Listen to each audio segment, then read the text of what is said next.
Can I tell you something? When I was 21 years old, I genuinely thought my life was over. Not because somebody said those exact words, but because when someone in a white coat tells you, prepare yourself, your brain just fills in the blanks. I remember sitting there, trying not to cry, trying to listen, not even sure how upset I should be. But honestly, I barely remember much of what they said because all I could think was, what about my baby? My daughter wasn't even a year old, and I wasn't planning disability. I wasn't planning brain lesions, and I definitely wasn't planning chronic illness. I was planning birthdays, family vacations, normal things.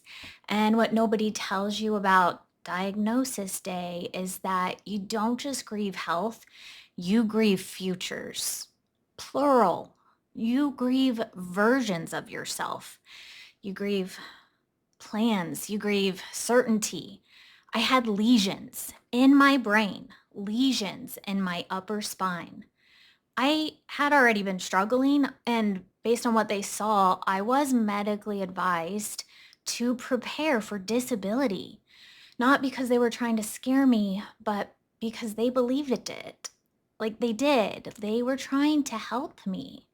I was told to prepare myself, prepare my family, prepare my future because this probably wasn't going to end well. And here I am, almost 40, still walking, still functioning, I'm still raising children. The youngest two are 13, still building businesses, and still here. And I'm not telling you that because I think I'm special. I'm telling you because I desperately wish that somebody had sat down with 21-year-old me and explained what I'm about to explain to you. Now, maybe yours wasn't multiple sclerosis. Maybe yours was some other autoimmune disease. It could be a thyroid disease. It's what I'm currently beginning a journey with. One of my kids is having some issues. And it could have been fibromyalgia or anxiety or exhaustion or unexplained symptoms, weight gain. That's a huge one. Hormones or chronic pain, or maybe let's think. Maybe just waking up one day and realizing I don't feel like myself anymore. Tell me in the comments. When did you realize? Like, was there a time that you realized something bigger might actually be going on? Because for most of us, it wasn't just one moment, it was hundreds, tiny moments. And honestly, I wish somebody explained this to me years ago. So, what I believe matters, there's something I want to share. So, for part one of this, honestly, this part feels kind of vulnerable because I know not everyone listening has the same story. And I want you to hear my heart before I say anything else. This isn't a story about deserving. It's not a story about doing things perfectly. And it's not about doing it better or being better. This is simply my story. When I was pregnant with my oldest daughter, Clara, who is now 19, we were repeatedly told there were serious concerns. More appointments, more testing, more fear. And we were told there was a strong concern for cystic fibrosis. And when doctors start talking like that, something changes inside you because suddenly you're not imagining baby clothes anymore. You're imagining hospitals. You start imagining futures you never expected, and you start grieving things that haven't even happened yet. So I prayed constantly. I tried to support my body the best way I knew how, but I was so young and I did know very little at the time. So I cried and I worried and I hoped. And Clara was born healthy. And then came Olivia 3 years later, and she's now 16 again at her ultrasounds, more testing, more conversations and more warnings, more specialists. This time there were deep concerns for Down syndrome. And I remember thinking, please, Not again, because the fear itself becomes exhausting. And again, I prayed and I hoped and I tried to support my body in every way that I knew, but I still knew very little, honestly. But Olivia was born healthy. And then came Perry, who is now 13. And honestly, by this point, pregnancy itself had become emotionally difficult because my brain had learned pregnancy means fear. Now, again, there were concerns, and again, there were specialists, and again, there were conversations about preparing for severe disability. So, again, that brought tears and prayers and hope. And Perry was born healthy too. Now, I want to pause here because some of you listening didn't get the ending that you hoped for. Some of you lost pregnancies. I've been there. And some of you lost babies. And some of you have children that do have disabilities. And the tests were correct. And some of you have received devastating diagnosis that turned out to be true.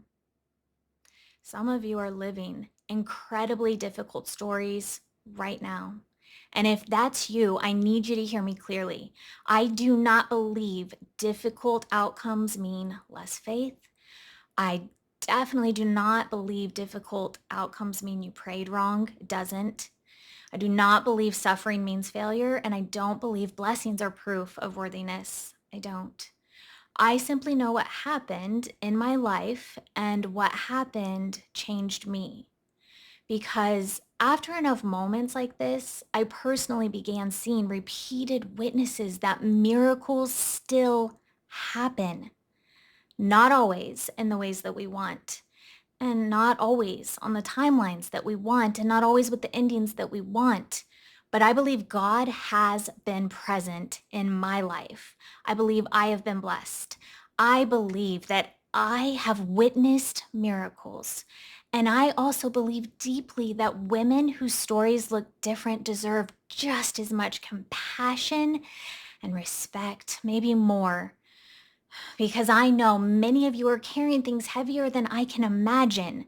And what these experiences taught me wasn't that good things always happen. What they taught me was that hope still matters and love still matters and showing up still matters. And sometimes the future we fear isn't the future that comes. And sometimes, even when life becomes incredibly hard, people are, they're capable. We are capable of surviving things that we never imagined surviving. So for part two, let's discuss that your body isn't necessarily broken. The biggest thing I wish someone had explained to me is this: your body isn't broken. That's a big catchphrase all over online right now, but it probably isn't. It's just overwhelmed, and they're not the same thing, because here's what happens. You start feeling symptoms, and then more symptoms, and then weird symptoms, and then symptoms that don't even make sense. And then eventually you stop trusting yourself. I think that's one of the cruelest parts, not symptoms, but losing trust in your own body, because eventually every sensation feels threatening. Every headache, every pain, every weird feeling, everything becomes, is this getting worse? Like, I remember becoming hyper aware of everything. Like, every little thing felt terrifying, and you become your own full-time symptom detective. But symptoms, they're not always betrayal. They never really are. Sometimes symptoms are communication, and sometimes they're protection and adaptation, and sometimes your body, like I said, is simply overwhelmed, and those are very different conversations. So for part three, I want to talk about my MS story. I actually got misdiagnosed at first. Eventually, after my daughter was born, I got the multiple sclerosis diagnosis. And if you've had chronic illness, you probably know what comes next. Fear, Google, panic, late night crying, like looking around and wondering, will this be my life forever? And For years, I did what many people do: doctors, specialists, medications, appointments, MRIs, and trying to survive. And I'm not here to tell anyone what decisions they should make. I want you to still see your doctor and consult with your doctor and advice and follow. And, I'm not replacing your doctor. Still see your doctor. But my story is that something always felt missing because nobody was asking, how are you eating? How are you sleeping? Actually, I'll go back to that. But like, how stressed are you? And what does your nervous system feel like? And like, how safe does your body feel? Like, nobody asked that. Um, I say go back because I said sleeping, and I do have to correct that. I did have one neurologist that I deeply respect, and he has done a lot of research on the connection between sleep apnea and multiple sclerosis or autoimmune conditions, but specifically MS. And he had me do a sleep study um, overnight in a sleep clinic, and I was diagnosed with sleep apnea, which is unique for someone my size, but found out that there is a strong connection between autoimmune disease and sleeping disorders. So I have to give respect there because I was put onto that idea and that awareness by one of the neurologists that I met with in Overland Park. Like, he is a great doctor. So for part four, I want to talk about what if we're asking the wrong question? So I think many people ask, how do I stop symptoms? But maybe the better question is, why is my body creating them? And think about it. If you touch a hot stove, pain isn't betrayal, it's protection. Like, if you step on glass, pain isn't failure, it's communication. So why do we immediately assume symptoms are meaningless? Maybe your body has been screaming. As a child, after our night of camping, I saw the white ash from the fire and it looked fine and the edge of the fire was cool. And so it was so soft, I thought I would just run through it. I was in preschool, but it was so painful that I remember because the embers weren't out. It was still live coals. And my feet got so damaged and so blistered, I got to crawl around at preschool because I really couldn't walk. Of course, my mom had to take me to the ER and all the things. But I didn't at the time or now look back and say, man, my body, why would it tell me that I was in pain? Why would it put me through that struggle? Why would it punish me like that? Oh, no, I didn't say that. Of course I didn't because I knew. I know now. And as a child, I even understood that I was learning that you do not walk through a hot fire, even if it looks like it might be cool. What if you've been walking through a hot fire and you don't realize it, and your body has been screaming that it's burning? Okay. So let's move on to part five, which I want to discuss about food being information because it plays together. Food and flames and fear and pain. I know. All right. So the second people hear about food, everyone gets uncomfortable because we're tired and we've tried diets and failed diets and bought programs and we've gotten discouraged. I understand. Food isn't morality and it's not punishment, but it's information. Every meal sends a signal.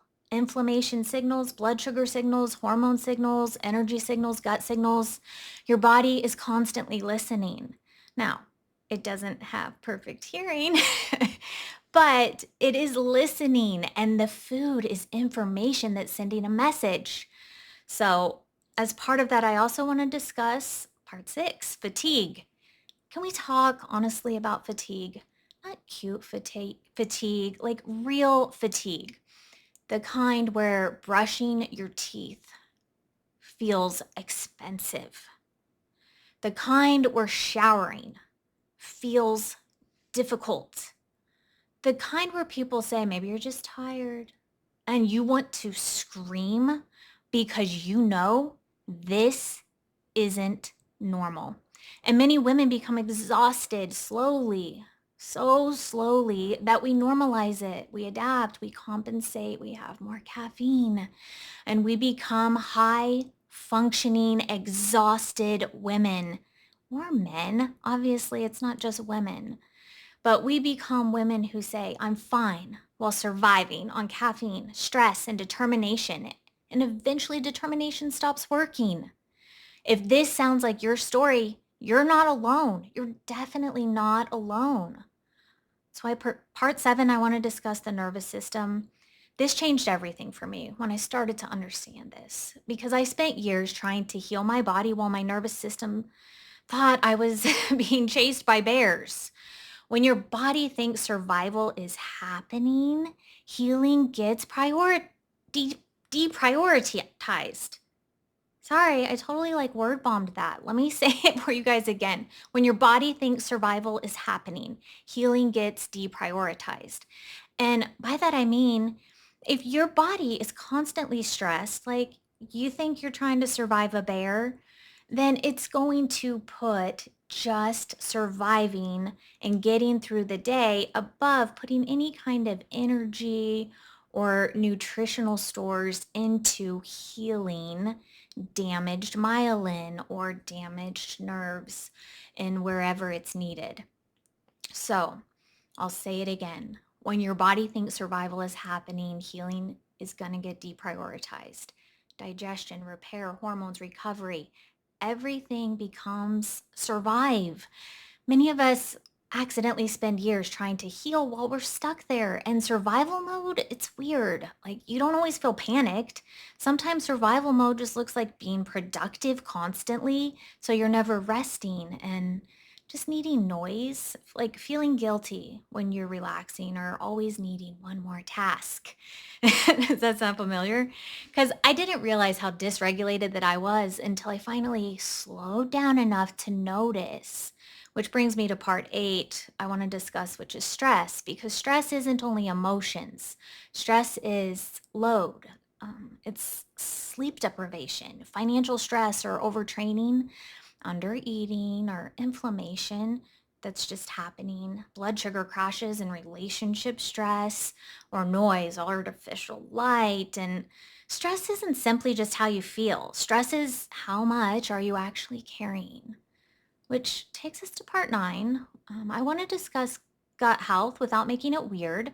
Your gut digests food and absorbs nutrients. It communicates with your brain and interacts with your immune system. It creates signaling molecules, and if digestion struggles, everything downstream struggles. You probably don't need 47 supplements.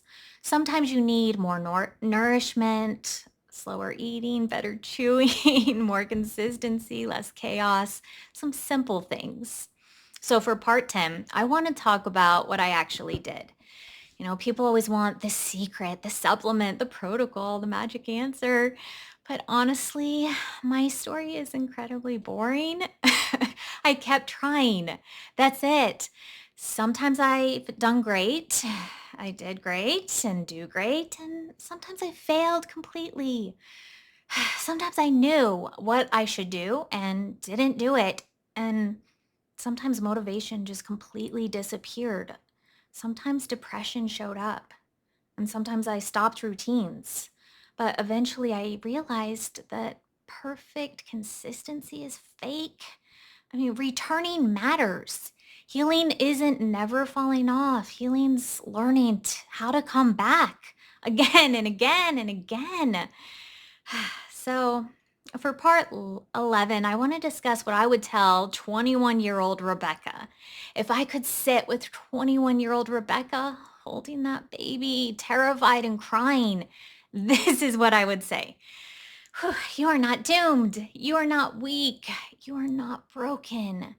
This will be harder than you wanted, slower than you wanted, messier than you want. But your story is not finished."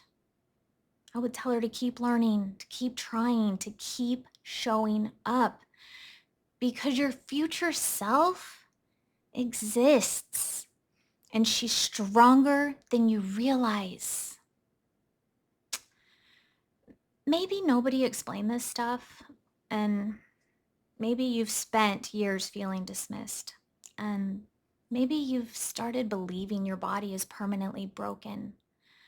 I understand that feeling more than you know. I can't promise you outcomes if you watch all my videos, and I can't promise timelines if you buy my book, and I can't promise miracles. Only God can do that. But I can promise this.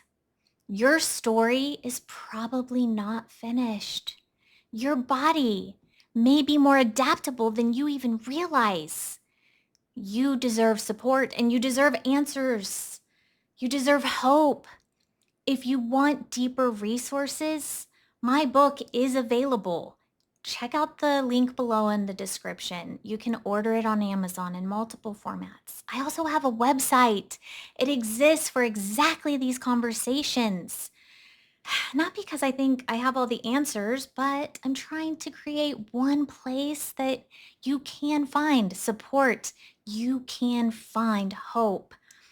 Not because, like I said, I don't have all the answers, but because I remember desperately wishing someone would help me ask better questions. So thank you for being here and watching this video. Subscribe, share, and watch the next one. I'll see you soon.